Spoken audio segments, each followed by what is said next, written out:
اور نہ پارلیمنٹ کے لیے کوئی حدود و قیود ہیں کہ اس نے کس دن کام کرنا ہے یا کس دن نہیں کام کرنا. کنسنسس پیدا کرنے کی کوشش کر رہے ہیں. 2/3 سے بھی زائد ووٹ یا 2/3 سے بھی زائد کنسنسس پیدا کرنے کے لیے حکومت نے اور حکومتی اتحادیوں نے یہ موقع دیا تھا کہ باقی جماعتیں بھی اس میں شامل ہو سکیں. تو کنسنسس پیدا کرنے کی کوشش کر رہے ہیں. لیکن انشاءاللہ تعالی یہ جو بھی پارلیمنٹ کی ترمیم یا باقی معاملات ہوں گے اس میں کوئی حدود و قیود نہیں ہے. وہ جب چاہے وہ کانفرنس سے پہلے چاہے بعد میں چاہے 25 سے پہلے چاہے بعد میں چاہے وہ کر سکتے. دیکھیں گزارش یہ ہے کہ بلاول صاحب یہ جتنی بھی یہ ترمیم کے معاملے پہ میں تو انہیں کہوں گا کہ وہ مین آف دی میچ ہے اور بڑے بہترین انداز میں انہوں نے اپنی والدہ کا اور میاں نواز شریف کا وہ معاہدہ جسے میثاق جمہوریت ہم کہتے ہیں اس کو بہترین طریقے سے آگے بڑھایا ہے اور بڑی اچھی پارٹنرز کی طرح پیپلز پارٹی نے اس میں وہ اپنا رول پلے کر رہے ہیں. تو ہمیں جو بھی ہمارے نمبرز ہیں ہماری جیت اور ہار اور وہ ہمارے اتحادیوں کے ساتھ ہے اور ہم سارے جو ہمارے جتنے اتحادی پیپلز پارٹی سمیت ہیں ہم سب کو ہر معاملے پر آن بورڈ لیتے ہیں. اور میاں شہباز شریف کا یہ کمال ہے کہ 16 مہینے کی حکومت میں بھی پاکستان کی سب سے بڑی کولیشن بھی انہوں نے بہترین انداز میں چلائی تھی اور آج پھر پاکستان کی جو حکومت ہے جو ایک کولیشن سے بنی ہے وہ بہترین انداز سے چلا رہے ہیں. ہم انشاءاللہ تعالی اس پہ چاہتے ہیں کہ اتحادیوں کے علاوہ بھی ہمارے مزید اتحادی بنے. ہم آہستہ آہستہ لوگوں کو پتہ چل رہا ہے کہ پی ٹی آئی یہ صرف ڈرامہ بازی کر رہی ہے کہ ہمیں جی مسودہ نہیں ملا, ہم اپنا مسودہ لانے چاہتے ہیں, ہم اس کو پڑھنا چاہتے ہیں. یہ صرف چاہتے یہ ہیں کہ کوئی پاکستان میں ایسا کام نہ ہو جس سے سیاسی استحکام آئے. سیاسی استحکام آئے گا تو معاشی استحکام آئے گا, معاشی استحکام آئے گا تو پاکستان کے عوام ان لوگوں کے ہاتھوں میں نہیں کھیلیں گے. تو انشاءاللہ تعالی ہم کوشش کر رہے ہیں کہ 2/3 سے بھی زیادہ اکثریت سے یہ قانون سازی ہو. جو بار بار جن کو 25 ہے نا ان کو اصل میں جسٹس فائز عیسیٰ نظر آتے ہیں. جب وہ چیف جسٹس نہیں تھے اس وقت بھی یہ ان کو ڈرانا خواب تھے ان کے لیے. اس وقت بھی ان کے خلاف ریفرنس ڈالا گیا تھا. یہ کوئی آج سے برے نہیں لگتے.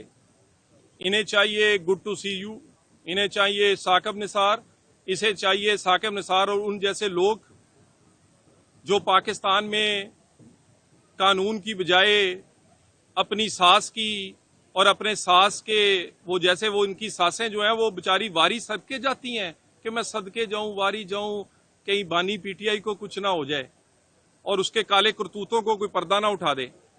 تو پاکستان میں عدلیہ کو ریفارم ہونا ضروری ہے. ہم نے جو لانگ مارچ کیا تھا جس میں ہم سمجھتے تھے کہ عدلیہ بحال کروائی ہے, اس میں بعد میں پتہ چلا کہ جج آزاد ہوئے تھے, عدلیہ اس وقت سے بھی آزاد نہیں ہوئی.